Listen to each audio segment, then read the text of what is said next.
Recentemente, mas exatamente há 5 dias atrás, eu publiquei uma nota nas minhas redes sociais sobre a Revolução Comunista de 1917. Nessa nota, eu comento o fato de que Rudolf Hummel, um demógrafo perito em contabilizar homicídios em massa causados por governos, estimou o total de vidas humanas que foram dizimadas pelo socialismo, comunismo ou marxismo no século XX. Só no século XX, 61 milhões de pessoas foram assassinadas na União Soviética, na Rússia, por regimes socialistas. 78 milhões de pessoas foram assassinadas na China. Se nós formos avaliar o que aconteceu em todo o mundo, cerca de 200 milhões de pessoas assassinadas por regimes socialistas e comunistas. Só para você ter uma ideia, apenas na União Soviética, 10 vezes a população de Santa Catarina, o número de mortos vítimas do comunismo. Existem também muitos documentos públicos, de consulta pública, de fácil acesso, e eu vou citar apenas um, para chegar nessa questão da soltura de segunda instância, etc. Esse documento que eu vou ler agora está no livro História Secreta do Ocidente, e diz o seguinte: segundo a comissão de inquérito de Denikin, 1.700.000 pessoas foram assassinadas apenas nos anos 1918 e 1919, e mais de 1,5 milhão de pessoas assassinadas no inverno de 1920.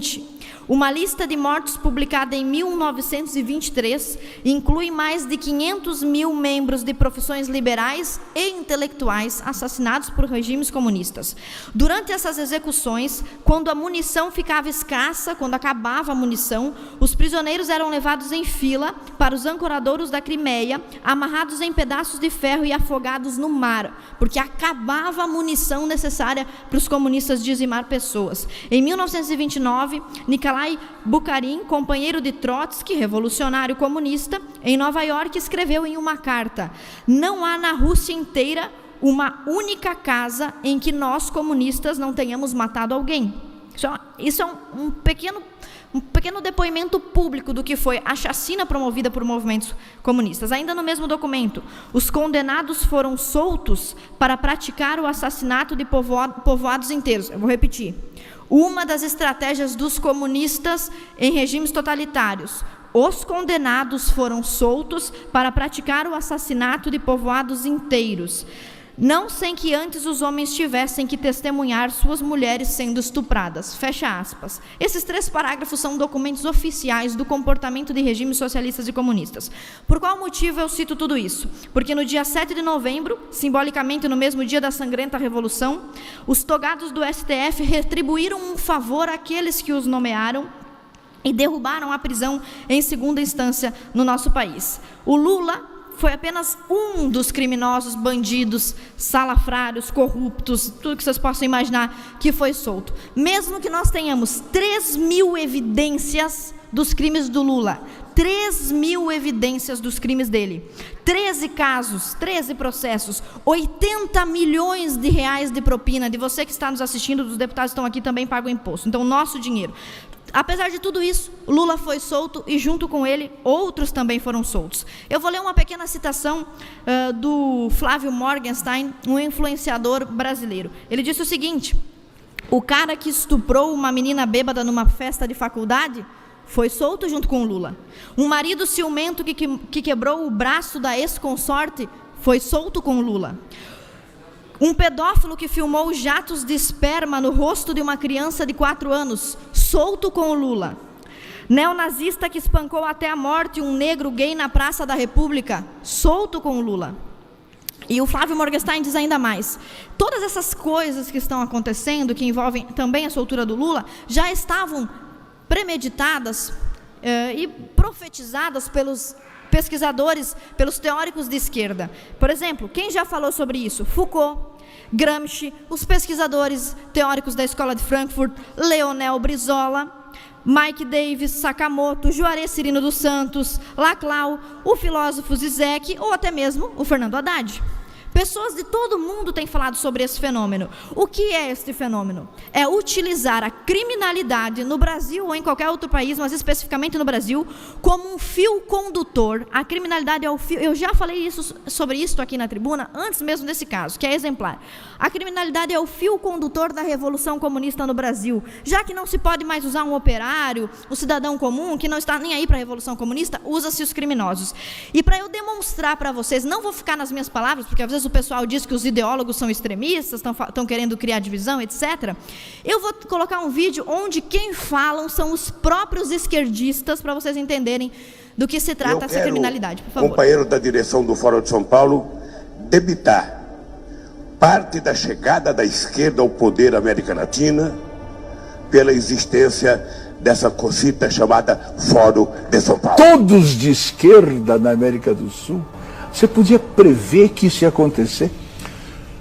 Prever não, mas nós já lutávamos por isso e já trabalhávamos por isso, inclusive porque nós criamos o Fórum de São Paulo, que lutava para isso. Vários companheiros meus, várias pessoas que eu respeito,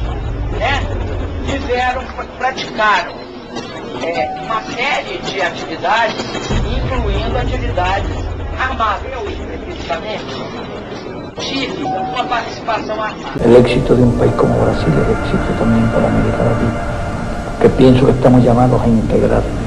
Un día defendemos la idea de la integración, esperamos que un día sea realidad.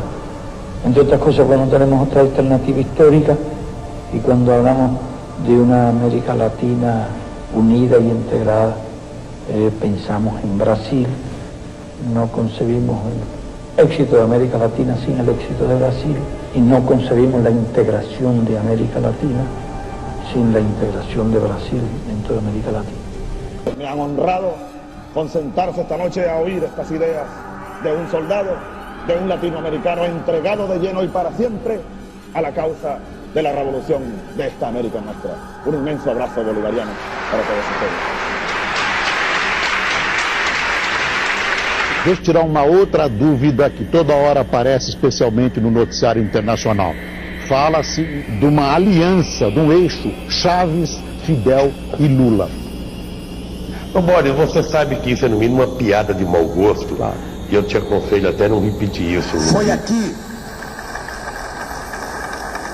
E devemos muito aos companheiros cubanos. Devemos muito aos companheiros cubanos. E o Chaves vai fazer muita falta.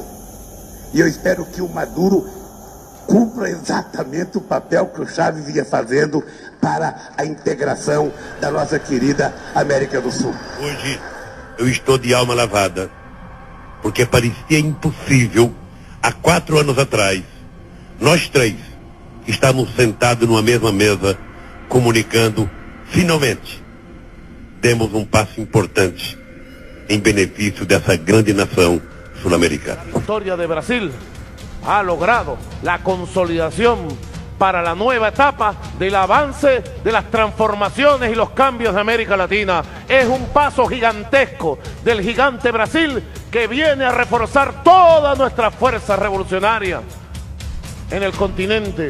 Querían revertir al gran Brasil para después venirse sobre todos nosotros. Aquí lo que va a haber en América Latina cada vez más es revolución. Pela primeira vez, companheira, nós não vamos ter um candidato de direita na campanha. Não é fantástico isso? Vocês querem conquista melhor do que numa campanha neste país a gente não ter nenhum candidato de direita? Mas agora, se tivesse apresentando os candidatos que eu estou vendo aí, vai ser uma coisa inédita neste país. Se tiver 4 ou 5 candidatos, é todo do espectro de esquerda. Essa eu acho que é uma conquista que nós precisaríamos aprender a valorizar. Porque era inimaginável até outro dia que nós chegássemos a esse momento do Brasil. Não ter um candidato que represente a direita. É fantástico. Existe sim polarização no Brasil, é democrática essa polarização e deve existir. E as pessoas precisam se posicionar, porque não se posicionar é deixar o Foro de São Paulo atuar livremente.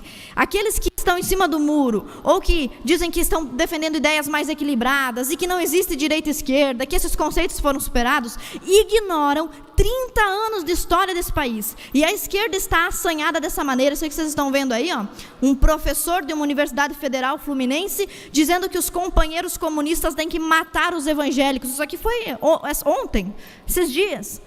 E nós temos um outro exemplo, pode colocar, uma professora de universidade ameaçando os alunos, dizendo que quer quebrar fascista a pau. Existe uma polarização e é dever de todo brasileiro se posicionar, à esquerda ou à direita. E não fazer isso é colaborar com o Foro de São Paulo. Sargento Lima.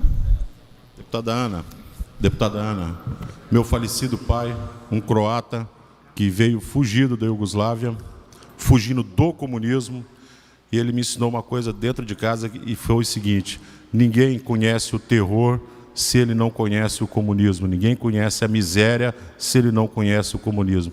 Ele foi um homem muito grato ao Brasil, justamente por encontrar aqui a liberdade que ele não encontrava no país dele. Parabéns, é justamente isso: terror, miséria e destruição.